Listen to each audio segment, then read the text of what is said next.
আমাদের বাংলাদেশেও অনেক কিছু বিষয় আছে যেগুলো আসলে অ্যাবসলিউটলি সামরিক বিষয়, যেটা প্রধানমন্ত্রীকেও জানানো হয় না। আবার ভারতও আছে, পাকিস্তান আছে, এবং আমেরিকাতেও আছে। এখন বাংলাদেশের যে বিষয়গুলো আছে এই মুহূর্তে, বাংলাদেশের বিষয়গুলো আছে সেটা পলিটিক্যাল সলিউশন বা পলিটিক্যাল যে মানে ইনফ্লুয়েন্স, এই ইনফ্লুয়েন্সের পর্যায়ে নেই। যখন একটা রেজিম চেঞ্জ হয়, যেমন বাংলাদেশের শেখ হাসিনার যে রেজিমটা চেঞ্জ হয়েছে, এই রেজিমটা চেঞ্জ হওয়ার পিছনে জো বাইডেন বা তাদের পররাষ্ট্রমন্ত্রী যারা ছিলেন তাদের ভূমিকার চাইতে এখানে যেটা বন্ধ করা হয়েছে রিসেন্টলি, সেটা হলো তাদের একটা প্যাসিফিক কমান্ড ছিল, ইন্দো প্যাসিফিক কমান্ড।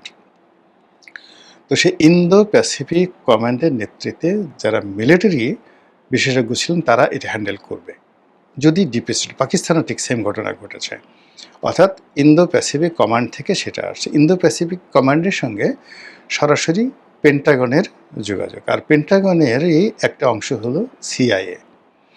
আর সিআইএর দুটো শাখা আছে, একটা হলো পলিটিক্যাল শাখা আর একটা হলো মিলিটারি শাখা। মিলিটারি শাখা সরাসরি সামরিক বাহিনী কর্তৃক নিয়োজিত হয়,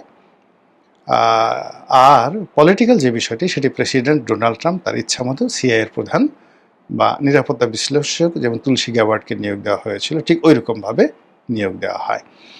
তো সেই দিক থেকে যদি বাংলাদেশে ডিপ স্টেট পলিসি আমেরিকা করে থাকে, এবং সেটা করেছে, ডোনাল্ড ট্রাম্প বলেছেন, তাহলে এটা আর হোয়াইট হাউসের বিষয় নেই, এটা আর ওয়াশিংটনের বিষয় বলা যাবে না, এটা পররাষ্ট্র মন্ত্রণালয়ের বিষয় বলা যাবে না, এটা মার্কিন যাকে বলা হয় ডিপার্টমেন্ট অফ জাস্টিস সেটার বিষয় বলা যাবে না, এটা সিনেটে আছে বা কংগ্রেসে আছে, কংগ্রেসের বিলের মধ্যে জড়িত না, এটা অ্যাবসলিউটলি 100% পেন্টাগনের হাতে চলে গেছে।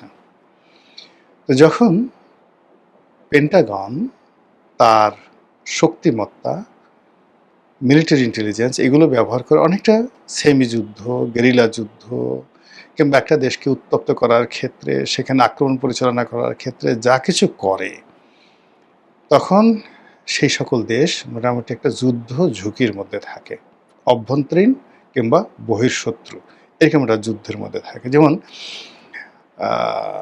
এখন যেটা তাইওয়ানের বিষয়টা বা ইরানের বিষয়টা, ইউক্রেনের বিষয়টা, এটা আসলে ডোনাল্ড ট্রাম্পের উপর নির্ভর করে, সে শুধুমাত্র বকর বকর করছে।